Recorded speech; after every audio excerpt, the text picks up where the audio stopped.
Харе Кришна. Харе Кришна, Кришна, Кришна, Харе Харе, Харе Рама, Рама, Рама, Харе Харе. Дорогие преданные, да, продолжаем наше чтение. Чтение 11-й песни Шримад Бхагаватам. Нектарнейшую часть Удава-гиты. Да, Удава-гиту. И мы уже прочитали урок земли, терпения, горы, дерева. И дальше Авадута Брамана Яду Махараджу рассказывает, дает примеры следующих своих гуру, одного из 24, небо, ветер. Вот. Поэтому сегодня мы продолжаем урок наш ветер, небо, пространство. Ом намо Бхагавате Васудевая. И мы читаем из Шримад Бхагаватам 11 песни. 7 главы Господь Кришна дает наставление Удавы. Вишаиш авишам йоги нана дharмишу сарвата гунадошавья петатма навишадж джита ваюват. И это 40 стих. Даже трансценденталист окружен бесчисленными материальными объектами, которые наделены хорошими и дурными качествами. Однако тот, кто поднялся над материальным добром и злом, не должен запутываться, даже соприкасаясь с материальными объектами. Скорее, он должен действовать как ветер. Ну, и какой урок нам надо извлечь из ветра? По примеру Авадута Браманы, который дает наставление Махараджу Яду, в комментарии говорится, что ветер – это внешнее проявление воздуха, так как прана – это внутреннее проявление. Пролетая над водопадами, ветер уносит с собой брызги чистой воды и становится очень освежающим. Иногда ветер пролетает через прекрасный лес, унося с собой запахи цветов и фруктов, а в другой раз он может раздуть огонь, который сожжет тот же самый лес дотла, тот же самый ветер. Но сам по себе ветер, будучи верен своей природе, остается беспристрастным как благоприятной, так и неблагоприятной деятельности. Да? Очень хороший пример, что тот же самый предмет может разрушать, тот же самый предмет может лечить, тот же самый предмет может быть благоприятный, а может быть и неблагоприятный. Поэтому то же самое, как и кухонный нож.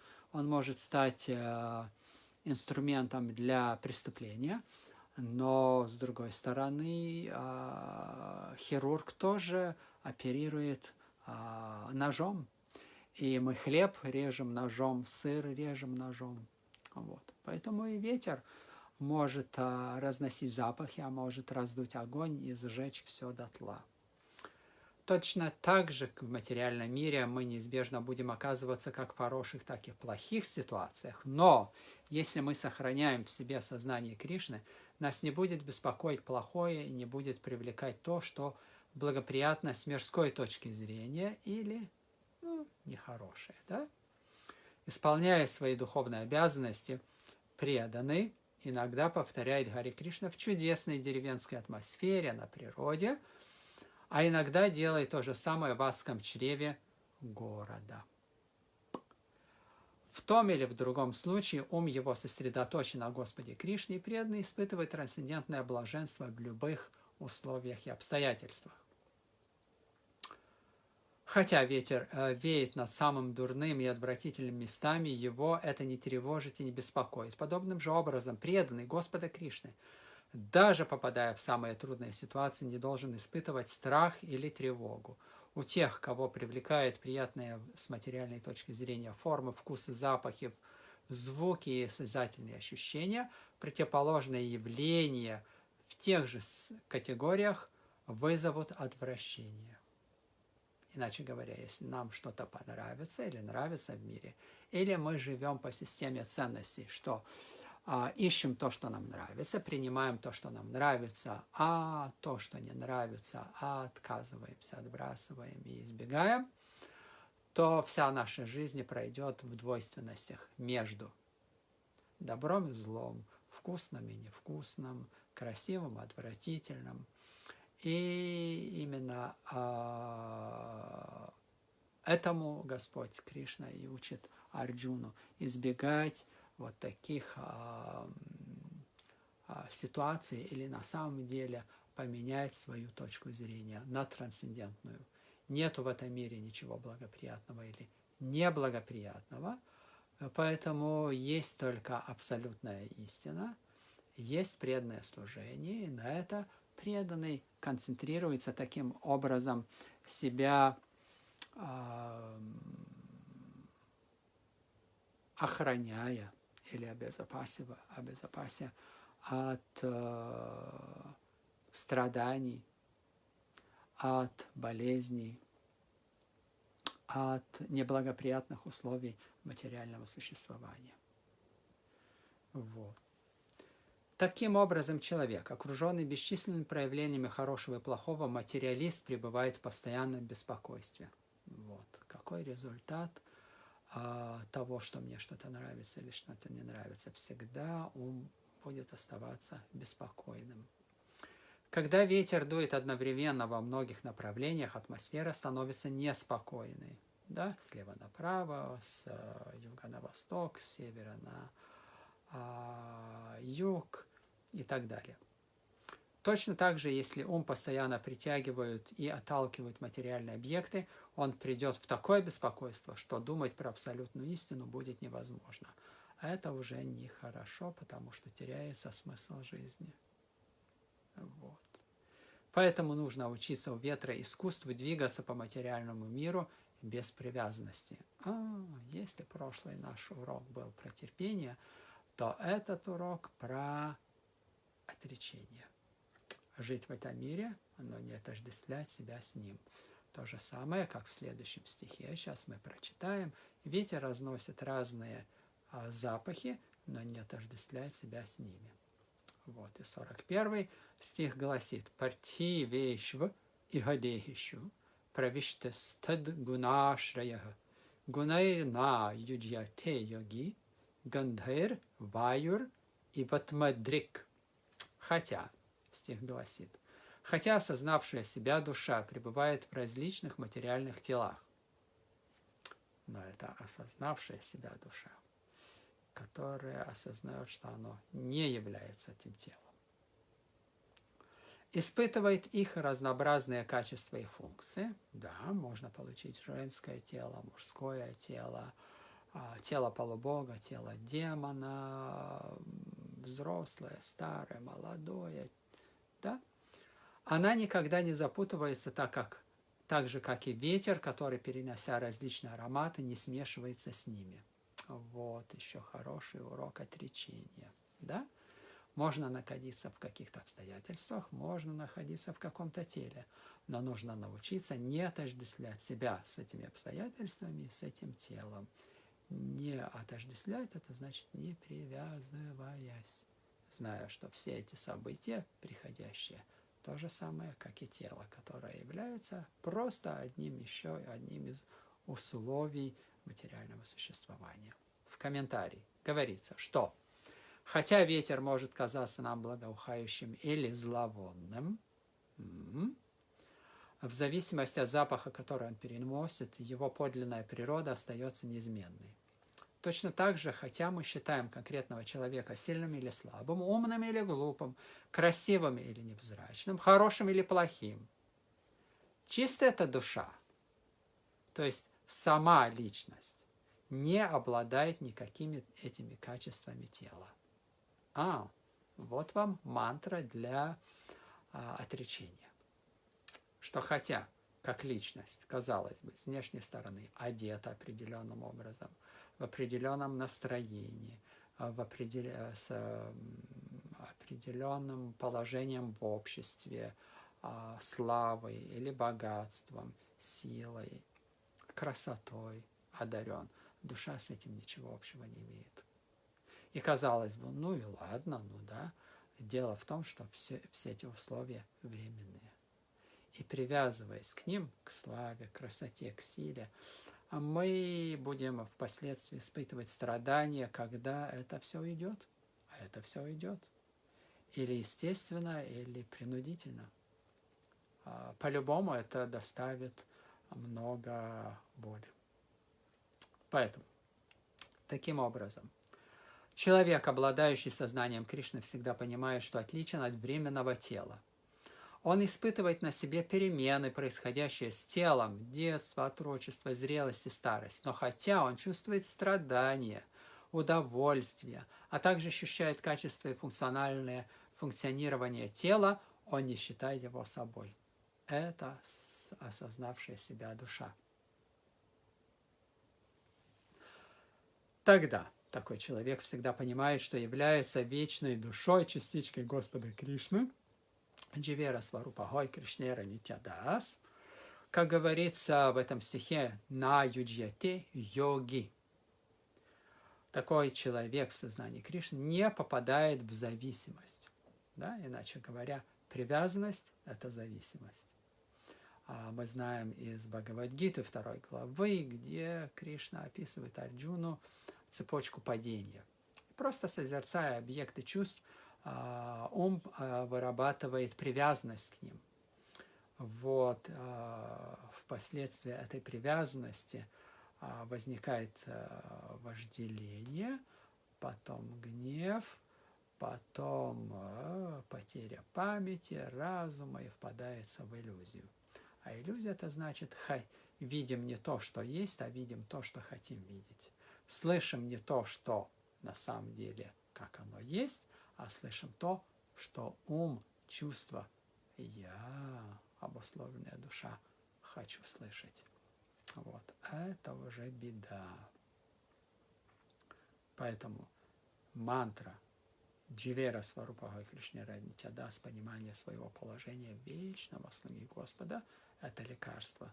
Это вакцина против мирского умонастроения. Как говорится в этом стихе, на юджите йоги, такой преданный не попадает в зависимость.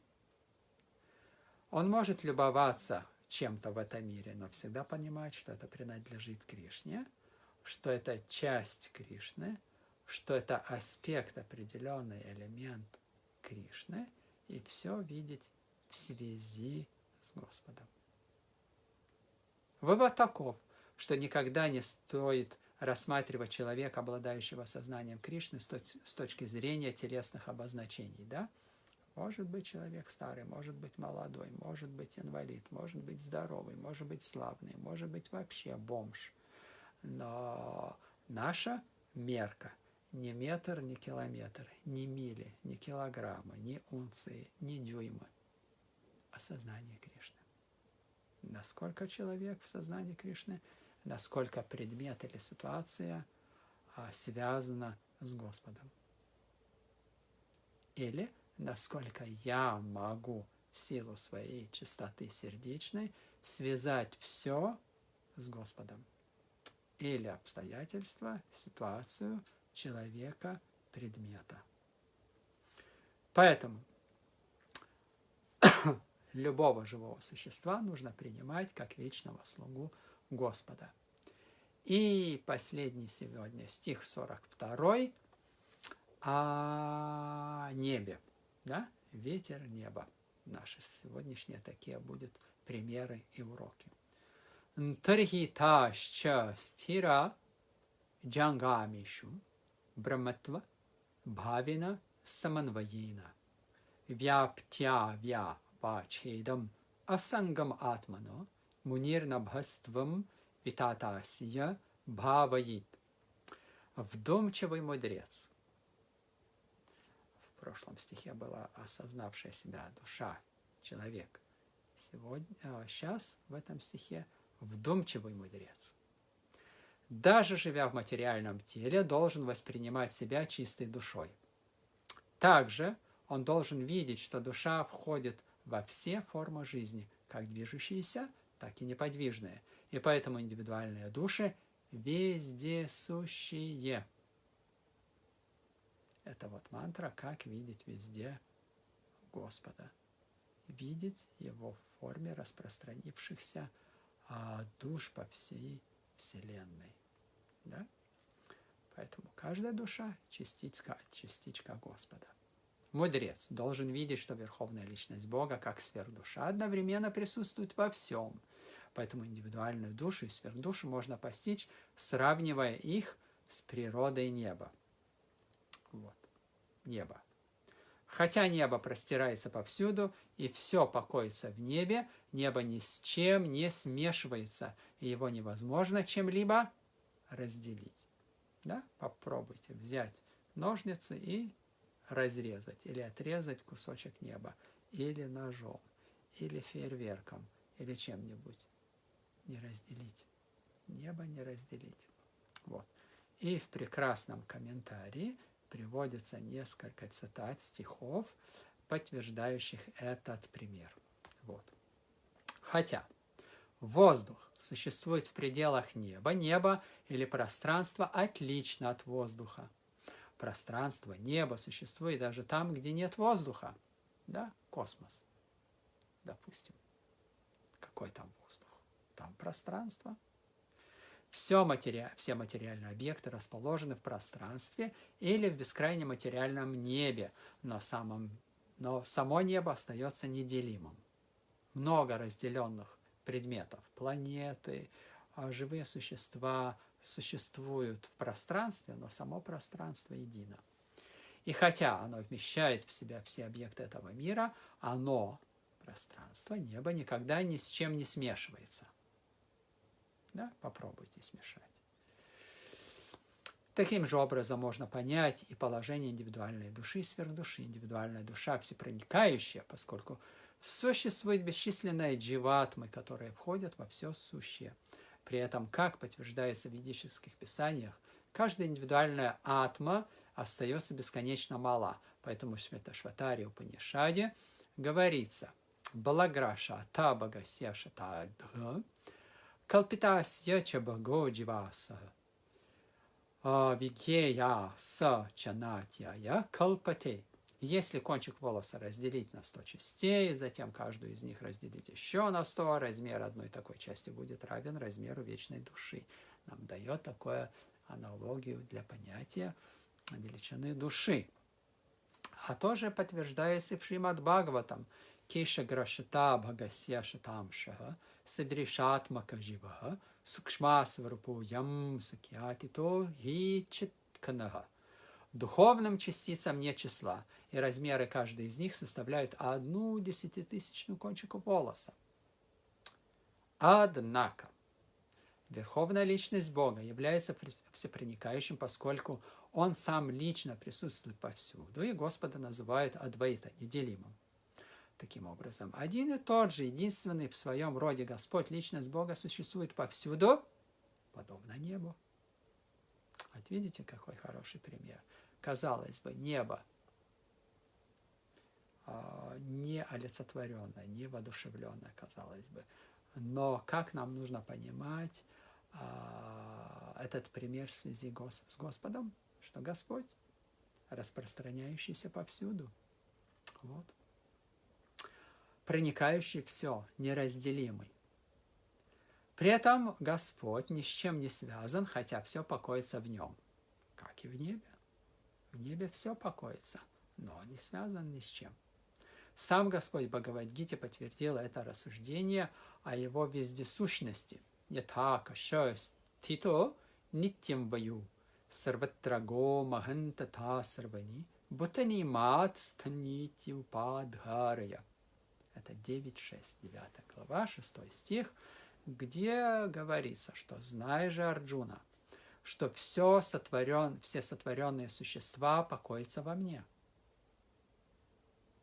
Так же, как могучий ветер, реющий повсюду, всегда остается в небе».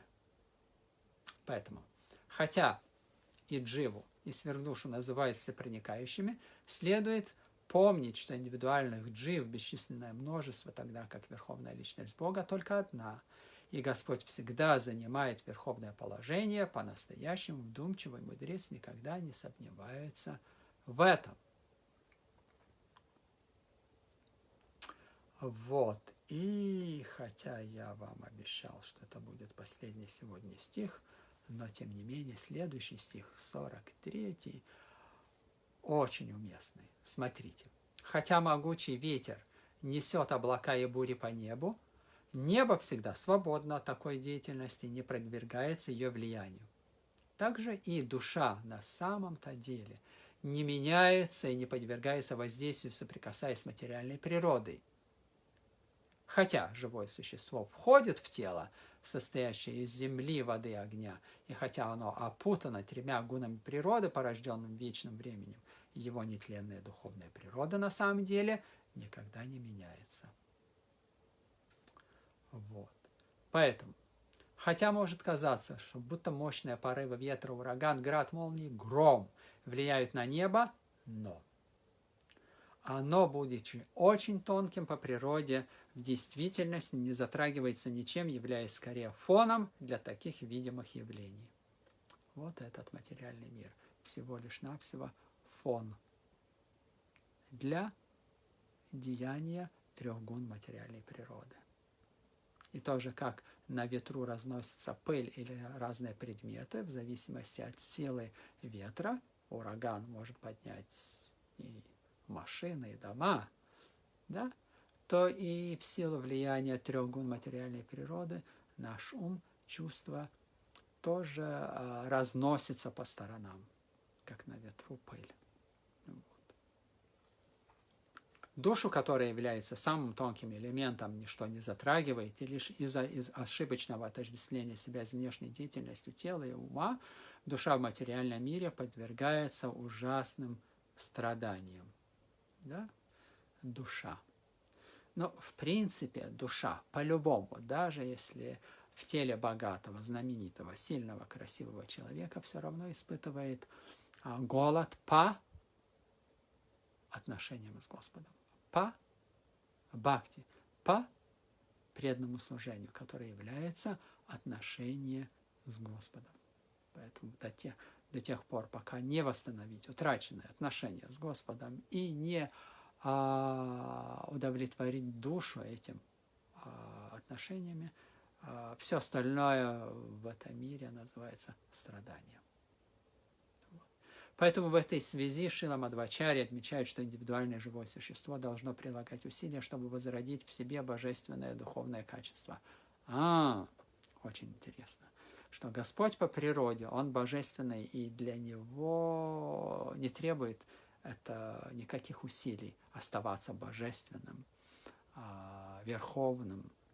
Но для обусловленной души все это стоит сил. Вот. Живое существо – часть высшего существа, называемого Кришной. И как частица Кришны, оно должно хранить в себе божественные качества. И хранит их, да, должно и хранит. Но в личности Бога эти качества проявляются сами собой, без всяких помех, тогда как у обусловленных душ, чтобы пробудить их в себе божественное качество, требуется прилагать усилия. Как эти усилия называются? Ягья и тапас. Да? Аскезы и жертвоприношения. Вот. Таким образом, хотя и личность Бога, и индивидуальное живое существо вечны и трансцендентны, Господь всегда таким и остается, а обусловленная душа, к сожалению, обуславливается. Поэтому, чтобы освободиться от обусловленности, влияния 3 гун материальной природы, требуются усилия. Само собой, самотеком ничего не получится. Осознав все это при помощи чистого разума, обусловленное живое существо может подняться на духовный уровень. Вот. И послезавтра мы перейдем к нашему следующему примеру воды или океана, да, который Авадута Брахман преподносит царю Яду. Спасибо вам большое за совместное чтение, за ваше общение. Вот в такой форме. И до послезавтра. Харе Кришна.